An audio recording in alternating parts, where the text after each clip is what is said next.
Welcome, traveler, to Sleepless Frontiers. Tonight, you'll step into a world of dust, danger, and desperation. The American Wild West, where survival is uncertain and death always lingers close. Are you listening from your bed, wrapped in a blanket as the hours slip past, or sipping a warm drink to settle your restless mind? Wherever you are, let me know in the comments, because I'd love to know where you're listening from and how you imagine surviving here. And tell me honestly, without hesitation, would you survive a single day in the Wild West, or would its brutal hand claim you?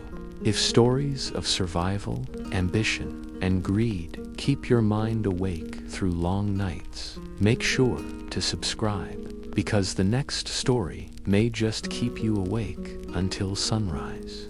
Now, your eyes open slowly inside a dusty saloon, where the fire crackles lazily in the corner, and faint piano notes drift like weary echoes. The air is thick with the sour blend of whiskey, sweat, and smoke, clinging to every wooden beam, floorboard, and worn scrap of furniture around you. Your boots stick slightly to the warped planks beneath your chair, stained with years of spilled beer and more than a few drops of blood. A revolver rests on the table before you, its dull metal glinting in the firelight, not as decoration, but as your only lifeline here. The faces around you study every move you make, their eyes sharp, waiting, measuring whether you are prey, predator, or something foolish in between. No one in this room trusts you, and no one intends to be, 'cause in towns like this, trust is a luxury more dangerous than a loaded gun. Outside, the rising sun floods the street with a harsh, merciless light, promising that before sundown you will face hunger, thirst, and threats more human than natural. Already, the weight of survival presses against you, whispering in every sound, every glance, that your time here is not measured by hours but by heartbeats. A cough rattles from the corner, deep and hollow, and you recognize the sound immediately, the consuming sickness that has haunted these towns for decades. They call it consumption tuberculosis, and it moves silently, stealing strength until nothing is left but skin, bones, and a shadow of who someone once was. Doctors are rare here, medicine rarer still, and whiskey is often poured as a cure, numbing the pain until there is no strength left to suffer. You push open the swinging doors and are blinded by light, the street beyond stretching in heat and dust, lined with weathered storefronts and wary faces. The sheriff's office stands crooked at the end of the road, but you've already been warned. His law serves only those rich enough to buy it. Your boots sink into the dry dirt of the street, every step stirring dust that clings to your throat, reminding you that water here is precious. A woman in faded red silk leans against a porch post, her gaze steady and unreadable, watching you like a hawk measuring the weakness of prey. The piano's faint tune fades into silence behind you, leaving the street strangely empty of comfort, every sound replaced by the hum of flies and wind. You know then, as your hand brushes the revolver at your side, that the true killers here are not bullets, but thirst and hunger. Men have fought, killed, and died for a muddy puddle, and a bucket of water can carry more value than a pocket full of gold. The desert waits beyond the town, stretching like an endless sea of sand, where rattlesnakes coil beneath rocks and storms rise without warning to smother the horizon. Others turn toward the mines, desperate for wages, though most return broken lungs, filled with rock dust, bones shattered by cave-ins, lives spent for another man's fortune. Behind you, the saloon whispers its promise of warmth. But it's no safer than the desert or the mines, filled with outlaws who drink and deal death. You walk further into the street, heat pressing harder with each step, and realize there is no true direction here that leads to safety or peace. Even the revolver at your side feels fragile, as though at any moment it might betray you, misfire, or run empty before you draw your last breath.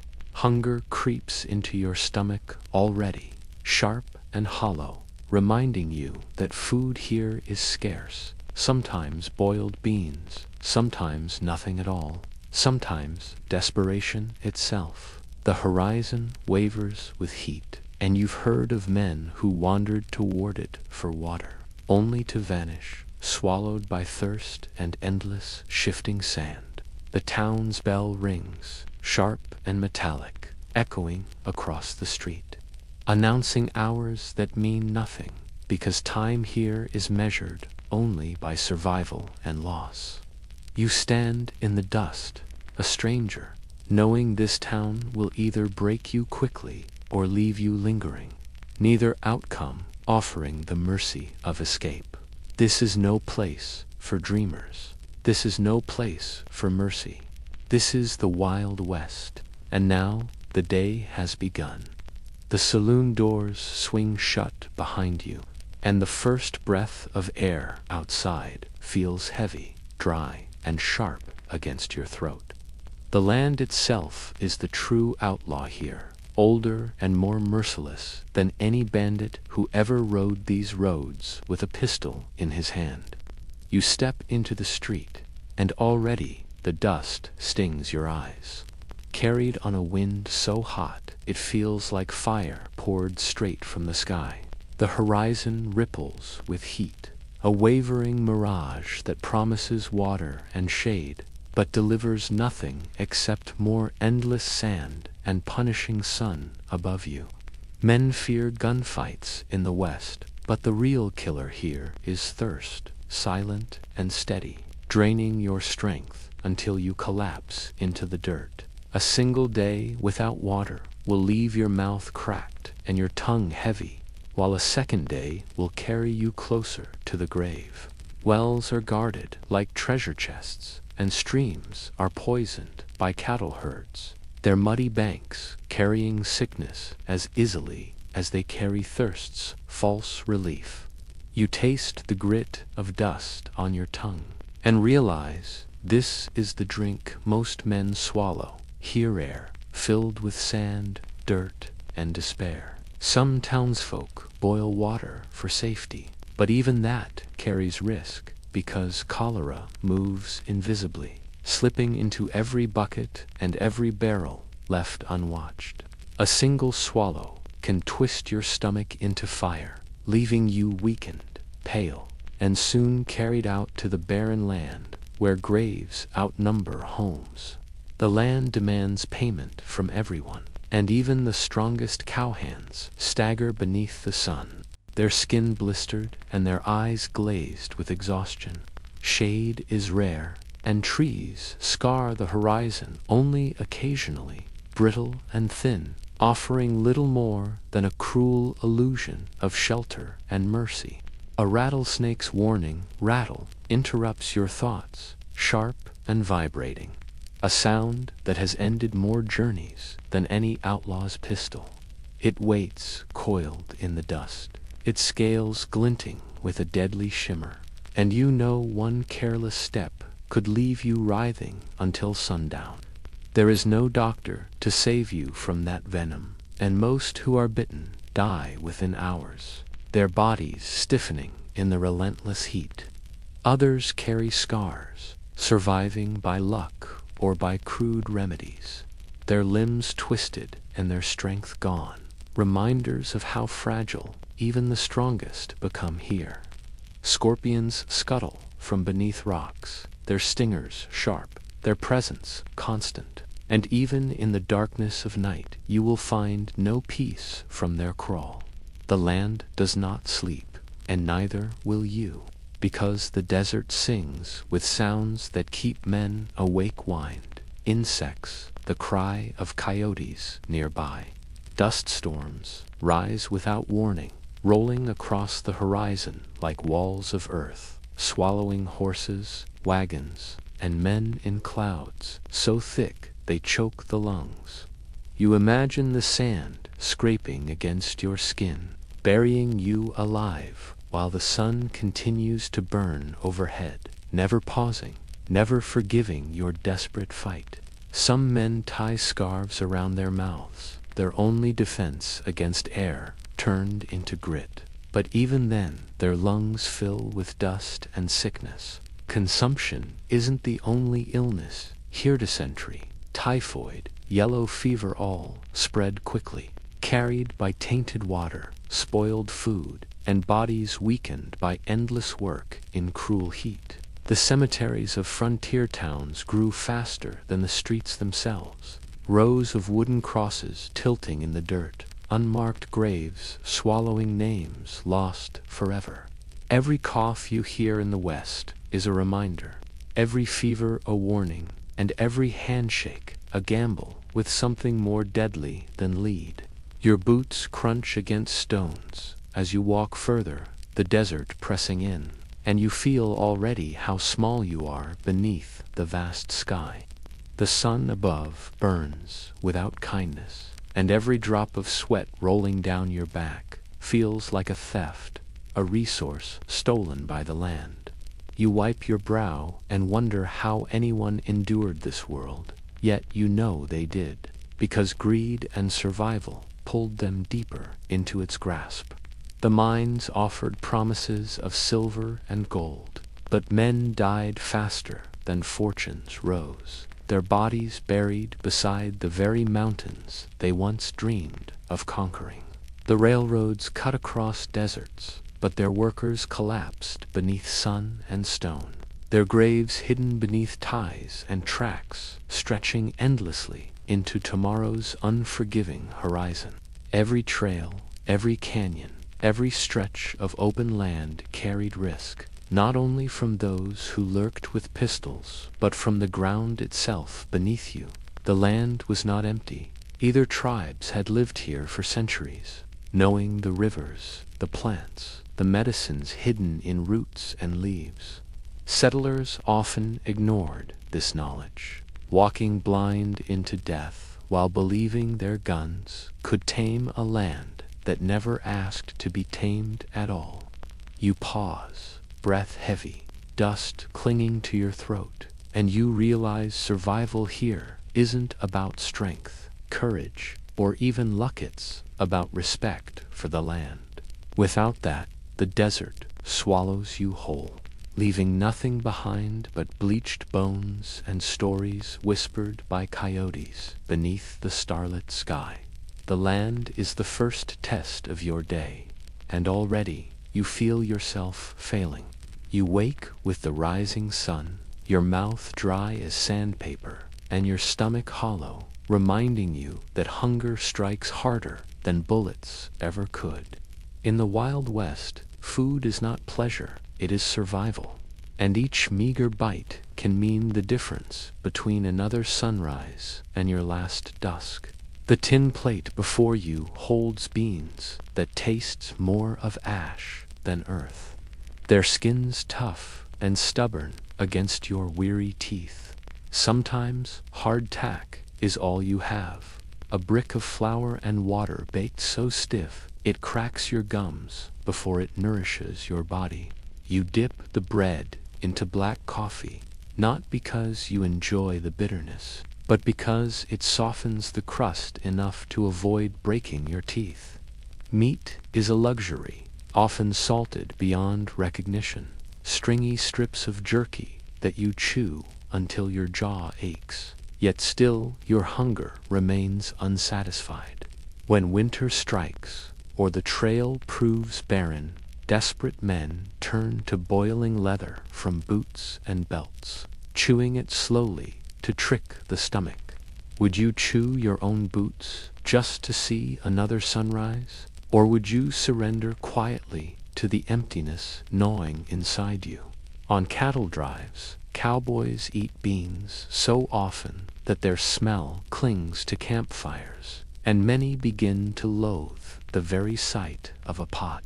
Salt pork is another staple, greasy, fatty, and often rancid, eaten not for taste but because no man survives long without fat and salt. The wealthy in towns might enjoy pies or roasted chicken, but for most, the frontier diet is monotony carved into your very bones. Even flour can kill you. 4 sacks left too long in storage often grow mold or breed weevils that wriggle through every single bite. You shake the insects off, telling yourself that hunger is worse. Swallowing quickly before you imagine what crawls across your tongue and into your gut. Disease hides in food as surely as poison, and cholera spreads through poorly cooked meals or water stirred by unwashed hands around the fire. In 1854, the town of Broad Street in London was ravaged by cholera traced to water. The frontier faced the same lurking danger daily. Here, a single contaminated bucket at camp could sicken dozens, leaving men curled in the dust, writhing in agony, too weak to draw their guns. The land itself offers little kindness, and though you may find berries or wild onions, one wrong choice means poison, a slow death beneath the sky. The West is scattered with graves of settlers who mistook deadly nightshade for food, their lips blackened before the prairie wind carried away their last breath. Even water betrays you, for clear streams carry invisible killers, and without boiling, each sip risks dysentery, which drains a body faster than hunger ever could. You crouch by the fire, your tin cup trembling as you wait for water to boil, each second a desperate prayer against invisible disease. For soldiers in the Civil War, hardtack became so worm-ridden that men joked of breaking it open just to see whether the meat inside was moving. The joke is bitter, because when you are starving, you swallow the worms too, pretending they are only spices stirred into the dry crumbs. Imagine days of marching beneath a sun that splits the horizon like fire, with nothing but stale bread and sour water to sustain your legs. The body weakens, vision blurs, and even the thought of home fades when every breath feels like lifting a stone inside your own chest. Starvation is not quick here. It gnaws, slowly, a relentless reminder that this land does not forgive weakness, nor does it reward the desperate. You pass a man on the trail, his ribs sharp beneath his shirt, his lips cracked, and his eyes distant. He chews on a strip of rawhide, not for nourishment, but for the small mercy of pretending his stomach has something to fight against. In some winters, entire families perished inside cabins, snow-ceiling doors, supplies gone, parents whispering lullabies to children who would never see the thaw again. The Donner Party is remembered as the darkest tale. Settlers trapped in the Sierra Nevada in 1846, forced into choices no man should ever face, though the frontier did not always demand such horror. The shadow of hunger stalked every trail, every wagon train, every lonely homestead scratching at the soil. Your stomach knots again, and you realize that each bite is not about satisfaction, but about survival. Each crumb a battle against a cruel land. Even the cattle that should feed you sometimes collapse on the drive too weak for the journey, leaving only bones bleaching beneath the merciless western sun. Coyotes circle those carcasses, their cries echoing across the plains, a reminder that nature wastes nothing, but it takes freely from man and beast alike. You look at your plate again, beans cooling, coffee black as tar, and you wonder whether this meal will be enough to see tomorrow. The piano in the saloon drifts faintly through your memory. But out here, there is no music, only the crunch of stale bread in silence. You chew slowly, your mind heavy with the knowledge that in this place, food is never guaranteed and hunger is your most faithful companion. You step into town at dusk, the air heavy with smoke, laughter, and the faint metallic temps of spilled whiskey and blood. The wooden boardwalk beneath your boots creaks, each step reminding you that this town was built fast, cheap, and meant only to survive the moment. Dust swirls through the alleys, carrying with it the stench of sweat, horses, and unwashed men who have gambled their last coin and their last ounce of dignity. Here, law is an illusion, a badge pinned on the chest of a man who drinks with the same outlaws he pretends to chase. The sheriff leans against a post, hat pulled low, one hand on a bottle, the other resting near a pistol he rarely dares to draw. Corruption breathes through this town as naturally as dust in the wind, and you realize quickly that justice is sold to the highest bidder. You pass a saloon, its doors swinging with constant traffic, gamblers shouting over cards, while a piano hammers out a tune almost drowned by their fury. Inside, fortunes vanish with the flick of a wrist, dice tumbling like the lives they represent, leaving men either drunk with triumph or ruined beyond repair. One wrong look is enough to end you here, for insults are measured in bullets, and apologies rarely arrive before the undertaker does. The barkeep polishes a glass, not out of pride, but to distract from the growing tension as two men stare across the table, hands twitching toward their guns. Every saloon carries its stories of men who left through the doors carried by 6 friends, their names etched only on crude wooden markers. You order whiskey, its burn slicing down your throat, and you wonder whether the liquid steadies your nerves or simply makes your aim worse when needed. At the faro table, men place coins they cannot afford, sometimes rings, sometimes pocket watches, sometimes even the deed to land they will never see again. A dealer's smile hides more knives than kindness, and you know these games are fixed, the cards marked, the dice loaded, the outcome always stacked against the desperate. A man slams his hand against the table, accusing the dealer of cheating, but the dealer's pistol speaks quicker than words, and silence falls heavy once more.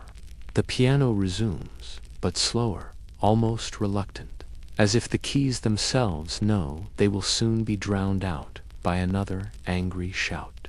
Brothels stand beside the saloons, their lamps glowing red through dusty windows, promises whispered upstairs, often ending in empty pockets and shattered illusions of comfort. For many, this is the only warmth they will ever buy, the only reminder that they are not just ghosts drifting through dust.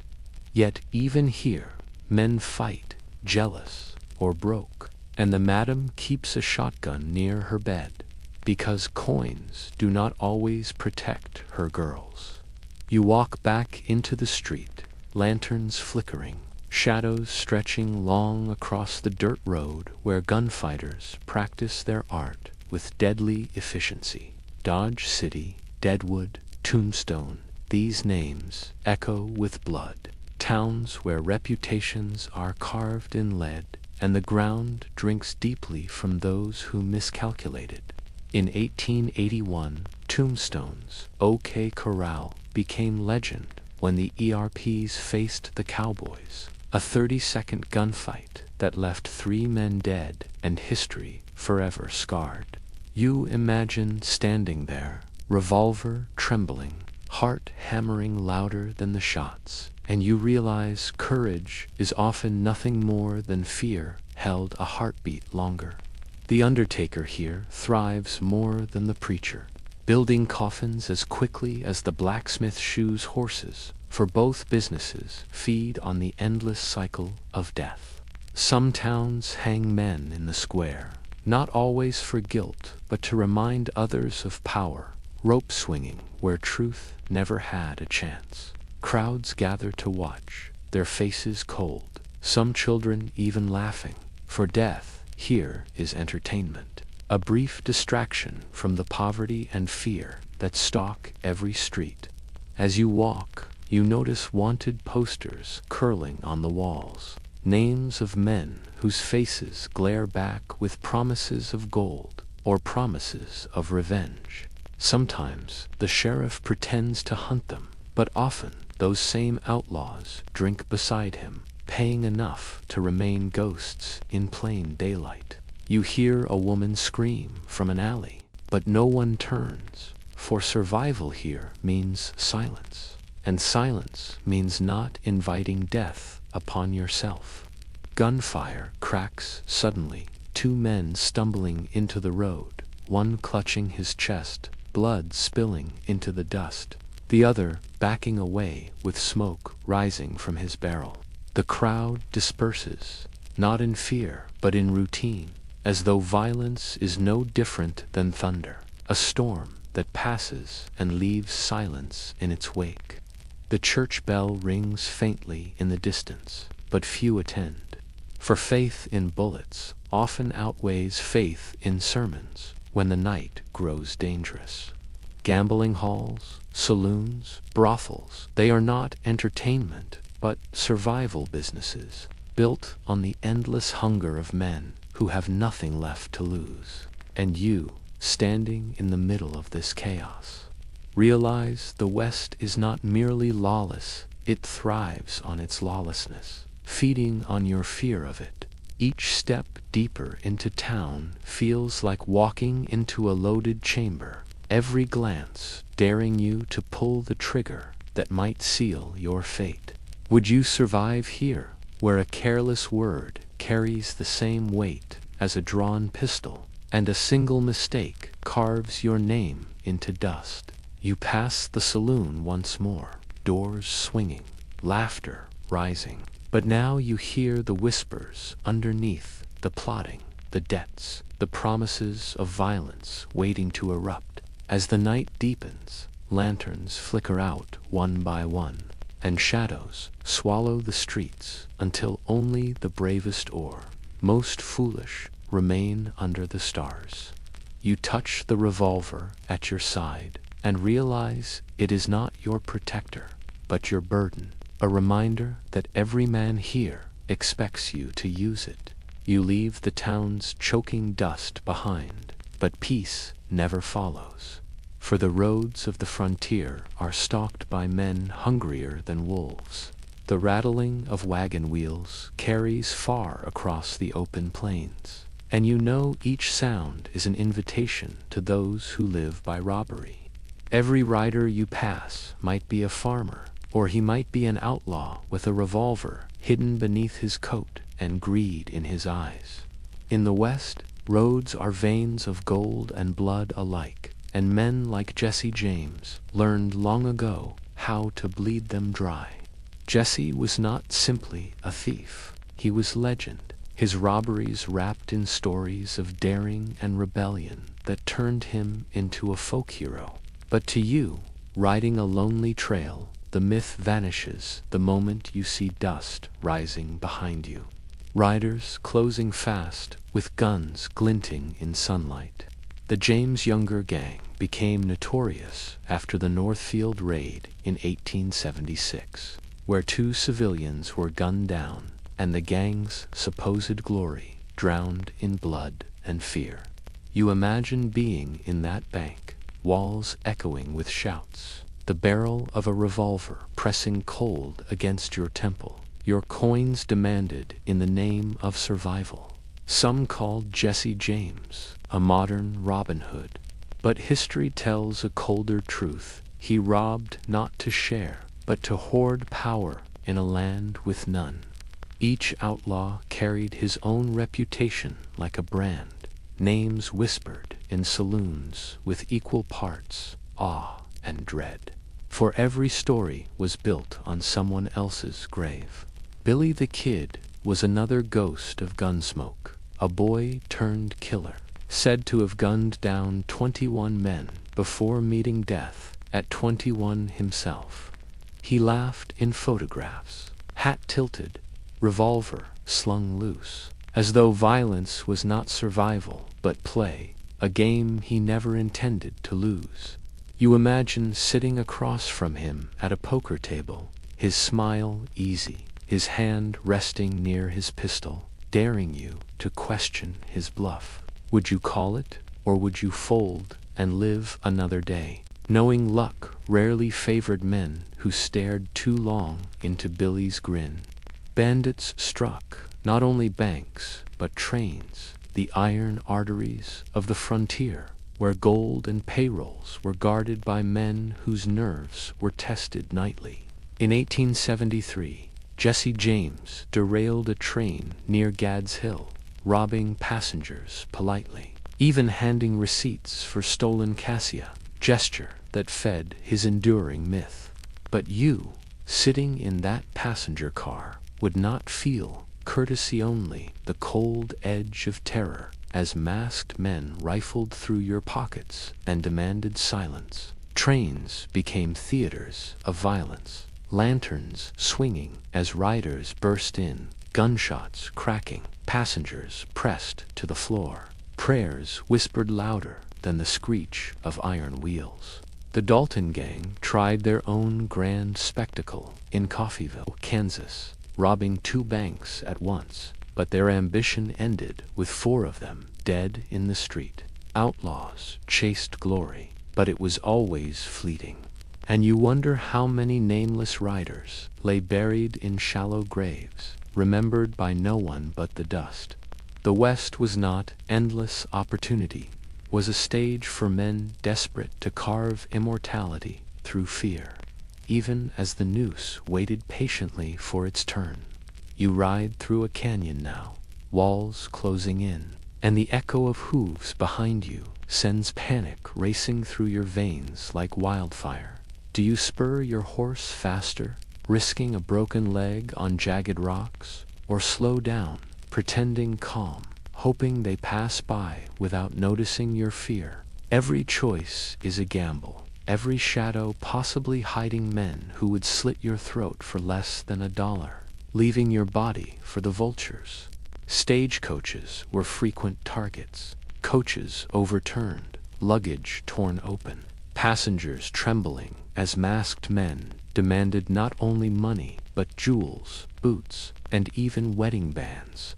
The Wells Fargo Company became a symbol of wealth to outlaws, and guarding their coaches required shotguns, the very origin of the phrase riding shotgun we still use today. Imagine yourself there, clutching the weapon, knuckles white, heart pounding, as dust rises ahead. Bandits preparing to swarm, and your finger trembles against the trigger. The bandits do not always kill, but mercy is rare. For the frontier is ruled by fear, and fear ensures obedience quicker than bullets. Some men join the gangs, not from greed, but desperation.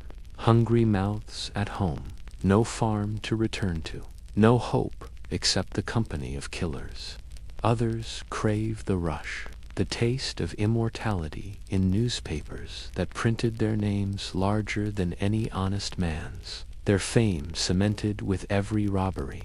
But fame is fleeting, and the noose waits, as it did for men like Tom Ketchum, hanged in 1901. His body stretched grotesquely by a rope too tight. You picture the crowd gathered, children on shoulders, laughter mixing with gasps as justice twisted into spectacle, the outlaw's final breath fueling another tale told in whispers. The outlaw's world is seductive, dangerous, promising gold and legend. But to live it is to gamble with odds that are always stacked against you. You ride on, knowing that even if you survived the desert and the towns, the bandits might still find you in the silence of night. A gunshot echoes across the plains, distant but chilling, and you realize the West was never vast enough to outrun men who lived for pursuit. Would you survive the bandits, or would your name be forgotten among the many who fed their hunger for fame and blood?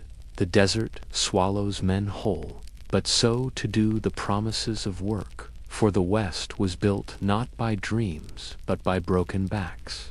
You find yourself in a mining camp, the air thick with dust and sweat, shovels striking stone in endless rhythm, men coughing blood into handkerchiefs. Gold fever drew thousands, but the earth gave grudgingly, and more men died beneath falling rock than ever touched the gleam of fortune. The mine is a cavern of choking air, lanterns flickering, walls groaning under the weight of greed, and every creak sounds like a death sentence. You step inside, the darkness wrapping around you, men swinging picks in silence, each strike a prayer that the ceiling above will hold another hour. Caverns are sudden, merciless, burying entire crews in minutes, leaving families above to wait for bodies that may never return to the surface.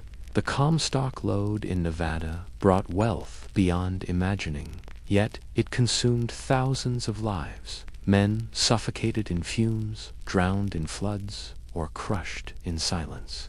The miners are not rich, they are tenants of the earth's cruelty, their pay swallowed by company stores that charge triple for stale bread and moldy beans. You picture yourself leaving the shaft, exhausted, palms bleeding, only to hand your wages back for a sack of flour, a candle, and a rusted pan. Even children labor here, small bodies crawling through tunnels too narrow for grown men, carrying loads that bend their spines before they reach adulthood. In mining towns, funerals outnumber weddings, and the church bells toll so often they blend into the rhythm of work, grief buried beneath necessity. When the mines collapse, there is no insurance, no safety net, only widows and orphans staring at the horizon where their providers vanished beneath stone. You climb out of the camp, but the railroad calls. Another beast that devours lives beneath the pretense of progress, tying east to west with iron veins. Chinese immigrants lay much of the track, paid less than half of white workers, forced into dynamite crews where explosions swallowed them without even the dignity of a name. Snowstorms buried whole teams in the Sierra Nevada, men frozen where they stood, picks still in their hands, their bodies uncovered only when spring returned. The whistle of a locomotive is victory to some, but to you, standing beside the rails, it is a funeral song of endless sacrifice. Each tie laid, each spike hammered, is purchased with sweat, blood, and bones, and the rails shine brighter because of the men who died to place them.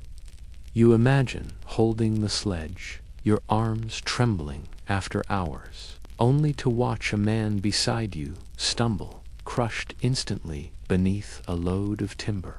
The bosses do not pause, do not mourn, simply drag him aside, for the schedule must be met, and death is considered part of the expense. Even cattle drives, romanticized in stories, are hell for those who live them. Weeks of dust storms, swollen rivers, stampedes, and nights spent shivering beneath open skies.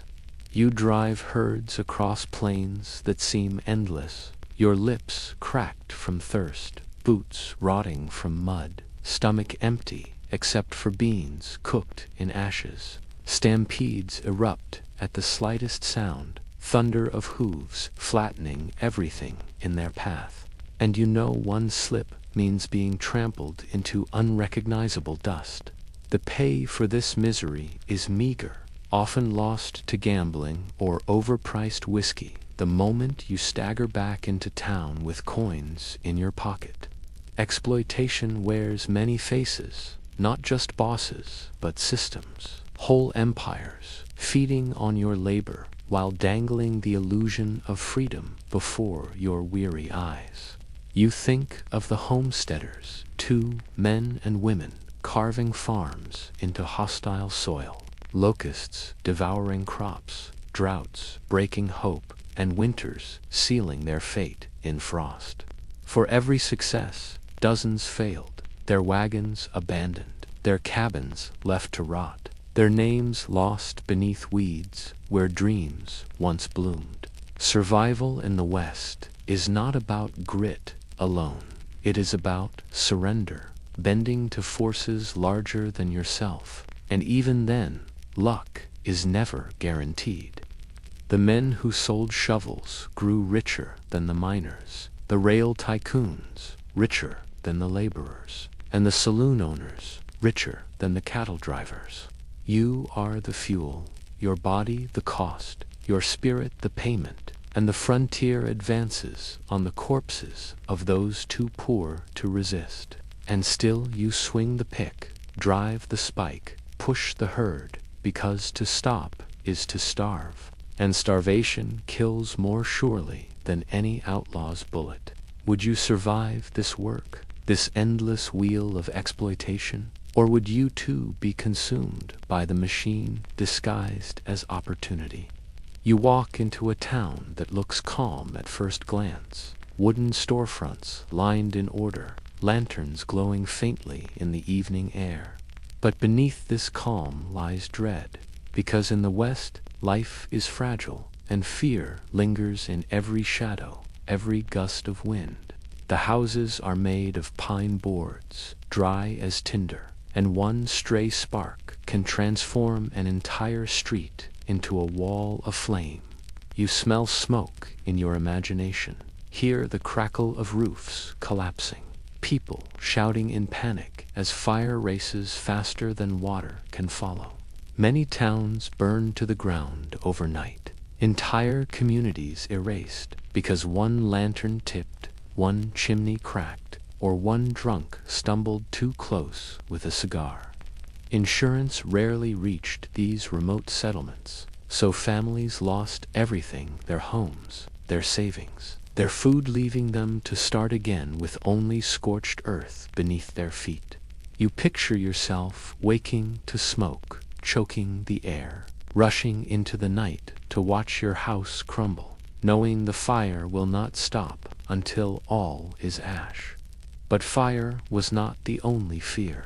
Disease struck harder, quieter, and carried more lives than bullets or flames ever could. Cholera spread through unclean water, smallpox through touch, typhoid through food, and tuberculosis through the very air you breathed each day. Doctors were scarce, their tools limited, their knowledge often based more on tradition than science, and cures were as dangerous as the sickness itself.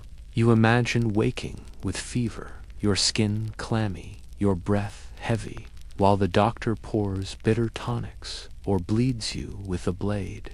Sometimes the cure killed faster than the illness, but families had no choice but to hope that chance would favor them.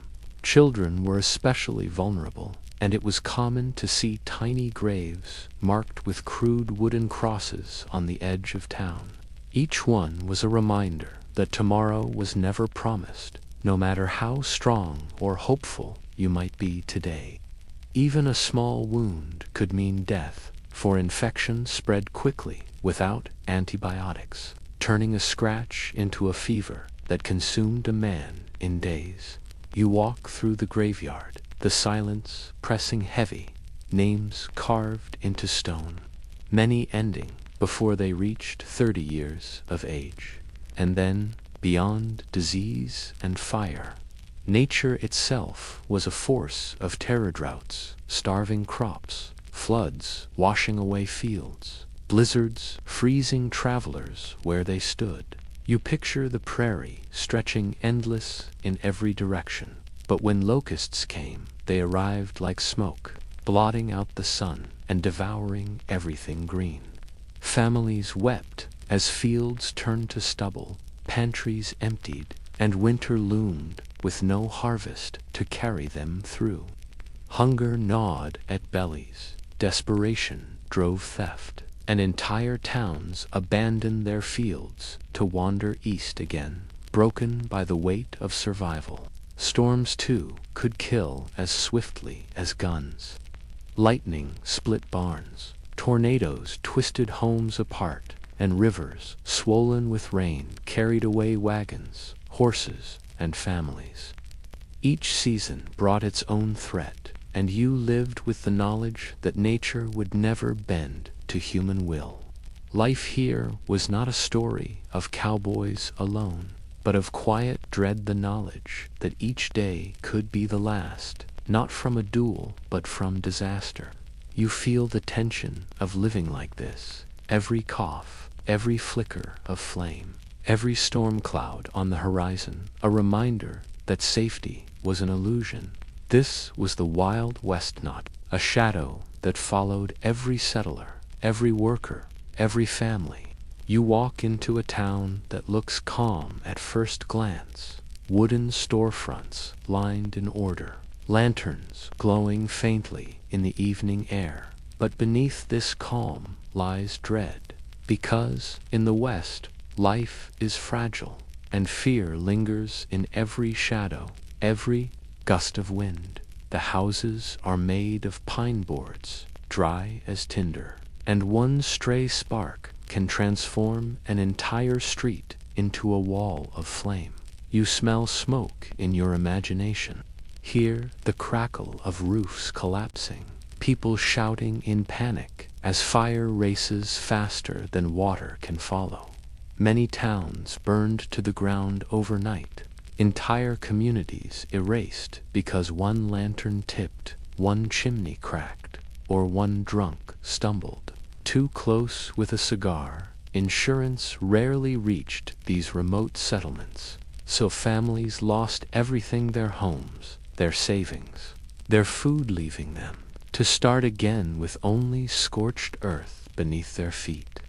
You picture yourself waking to smoke, choking the air, rushing into the night to watch your house crumble, knowing the fire will not stop until all is ash. But fire was not the only fear. Disease struck harder, quieter, and carried more lives than bullets or flames ever could. Cholera spread through unclean water, smallpox through touch, typhoid through food, and tuberculosis through the very air you breathed each day. Doctors were scarce, their tools limited, their knowledge often based more on tradition than science, and cures were as dangerous as the sickness itself.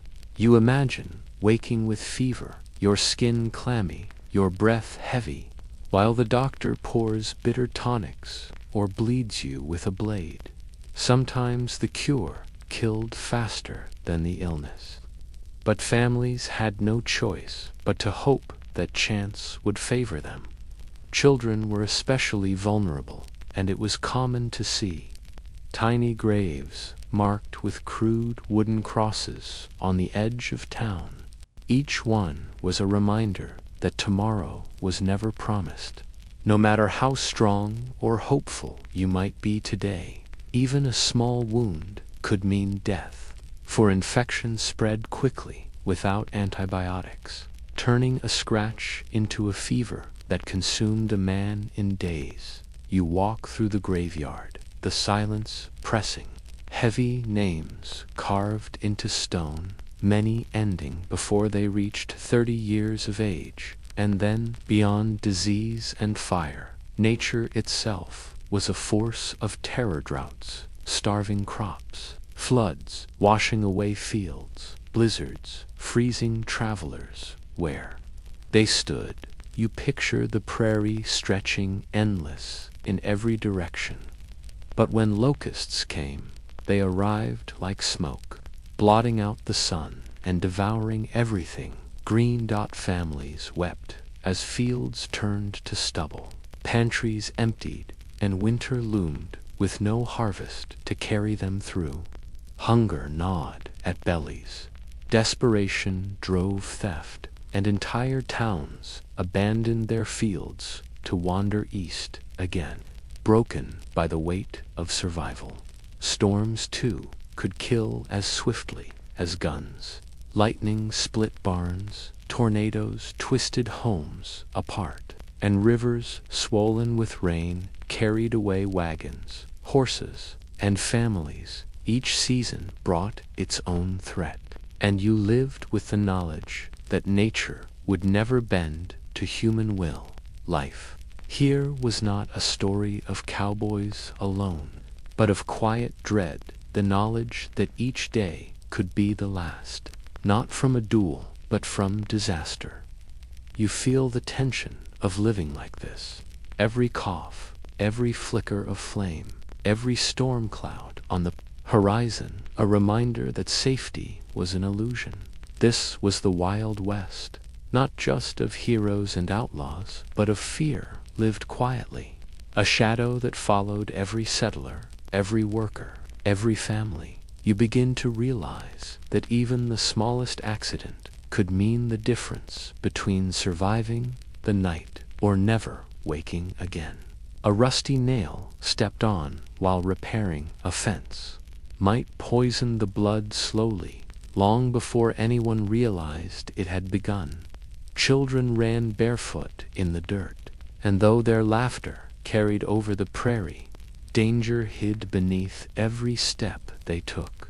A rattlesnake coiled in the grass could strike faster than a blink, leaving fever, swelling, and sometimes death before the doctor arrived. Even wells, dug with desperate labor, could betray families, collapsing inward or tainting water with disease when rains swelled too heavily.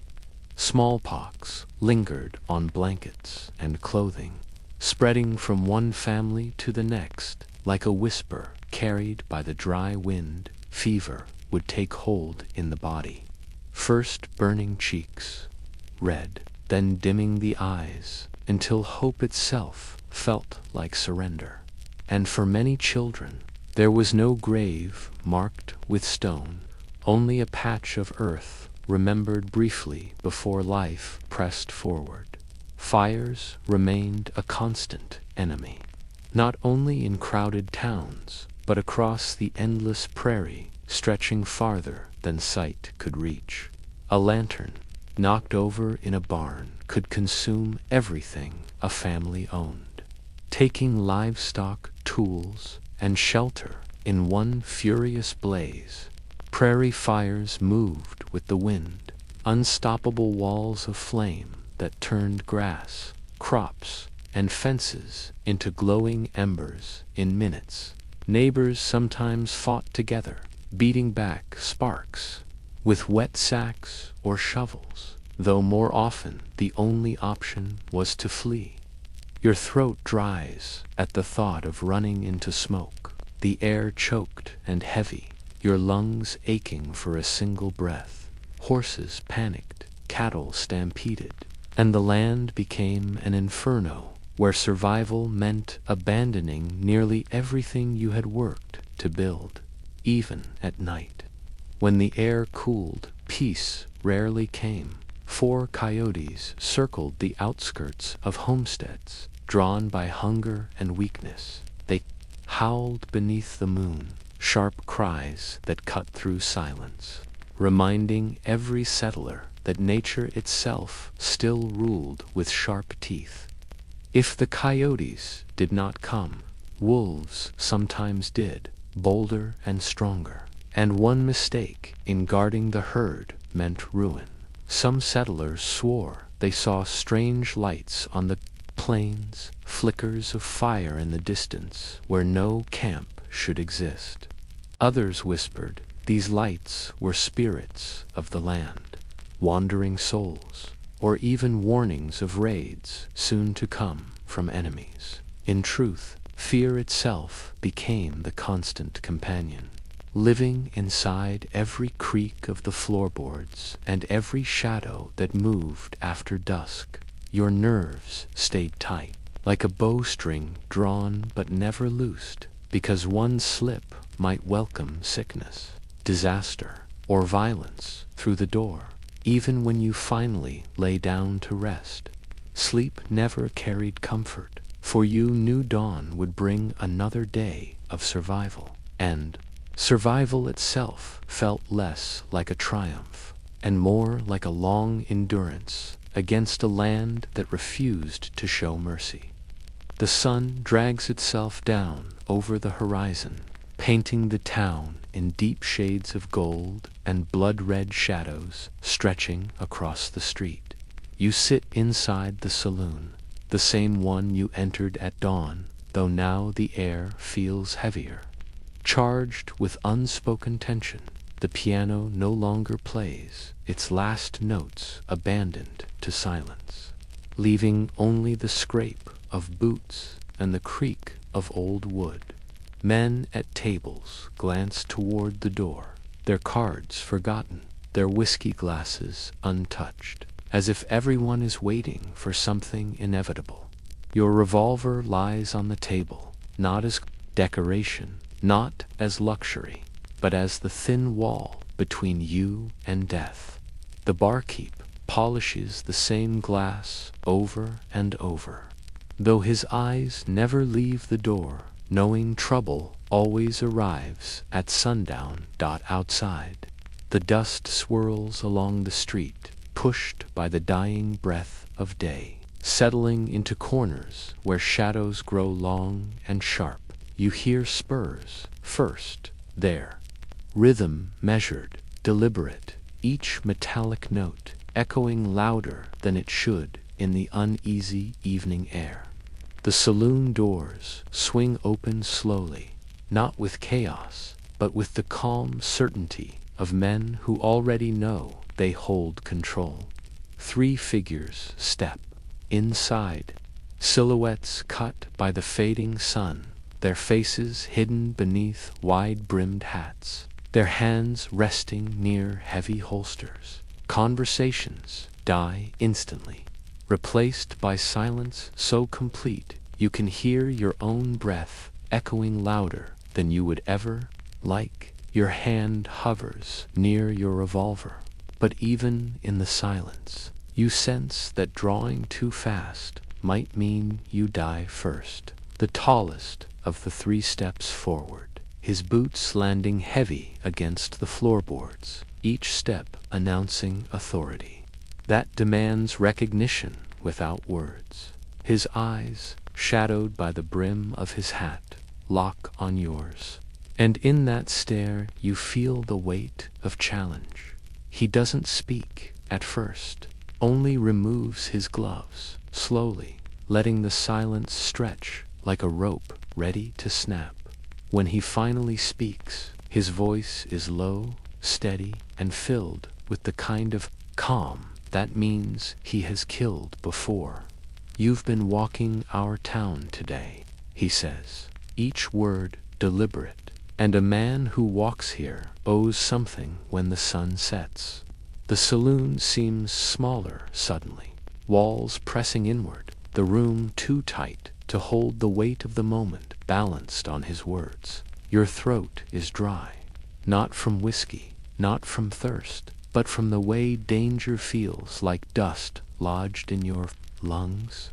The other 2 men spread slightly apart, creating a triangle of threat, each ready to draw, each daring you to make the first move. Whispers carry from the tables behind you, townsfolk who know the pattern, who have seen newcomers tested this way before the night arrives.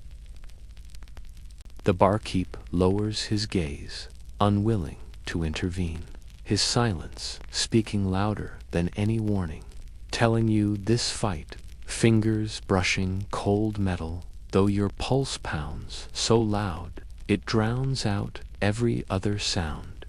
The leader tilts his head slightly, a faint smile at the corner of his mouth, as though he already knows your decision.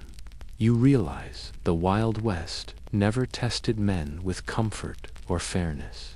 It tested them with choices that offered only survival or the grave. A bead of sweat slides down your temple, and time slows. Every second stretching into eternity as you weigh movement against hesitation. The saloon's wooden clock ticks, its hands dragging forward with stubborn rhythm. Each tick a reminder that hesitation is also its own kind of death.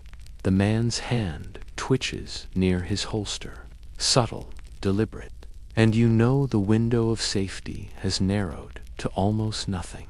Every breath you take feels too loud, and every eye in the room is locked on you, waiting for the spark of violence. You glance at the revolver again, then at the three men, and wonder if tonight will end with silence or the thunder of gunfire. Your chest tightens as you remember all you've endured since morning heat, thirst, hunger, fear, and realize it was always leading to this moment. The Wild West was never about survival against the land alone, but survival against men shaped by it, harder than stone, crueler than drought. The leader smirks, his voice cutting through the silence once more. Well, stranger, are you buying your way out or fighting your way out? No one moves. The air feels thick enough to choke, and your hand hovers so close to the revolver that one twitch will decide your fate. In that frozen instant, you finally understand why so few ever lasted long here. The West was not forgiving, and it never meant for you to survive a single day within its grip. The clock ticks again, louder, sharper, and the saloon holds its breath. The entire room caught in the stillness of a moment before fire. Outside, the sun dips below the horizon, and night claims the town, wrapping the street in shadows deeper than the silence inside. Your fingers curled tighter against the revolver, and the outlaws wait, smiling faintly, ready to prove the Wild West never belonged to the weak. And as the first star pricks the darkening sky, you realize this was always the way it would end that sundown, in silence, under guns. The standoff lingers in your mind, but the sound fades, the figures soften, and the saloon itself begins to dissolve into shadow. The revolver on the table no longer feels heavy. The silence around you stretches out, then drifts away like smoke from a dying fire. The dust outside settles, the footsteps vanish, and the harsh light of the west fades into the kind of night where nothing pursues you. You close your eyes, and the noise of the Wild West becomes only a faint hum, like wind across an empty prairie. The outlaws watching you grow distant, their outlines blurring, their presence dissolving into memory, until only the warmth of the room remains. Even the creak of the saloon's wooden floor fades, leaving nothing but the gentle rhythm of your own breath in the quiet. The Wild West, with all its danger, with all its dust, hunger, and fear, shrinks into the past, where it will stay. You carry only the knowledge of how hard survival was, how thin the line between life and death truly became. But that weight lessens now. The burden of choice, the glare of the sunset, the tension of waiting, all of it falls away gently. The night holds you instead, calm and steady, wrapping you in the kind of silence that asks for nothing more than rest. You breathe slower, deeper, and the world of outlaws and sheriffs slips behind a curtain of sleep where it cannot reach you. Tomorrow, new stories wait, but tonight, only this quiet remains, long enough for you to let go of the dust and the danger. Thank you for joining me on this journey. Subscribe now so you don't miss the next journey. And until then, let the silence carry you. Let the night steady you, and let sleep finally take its place beside you.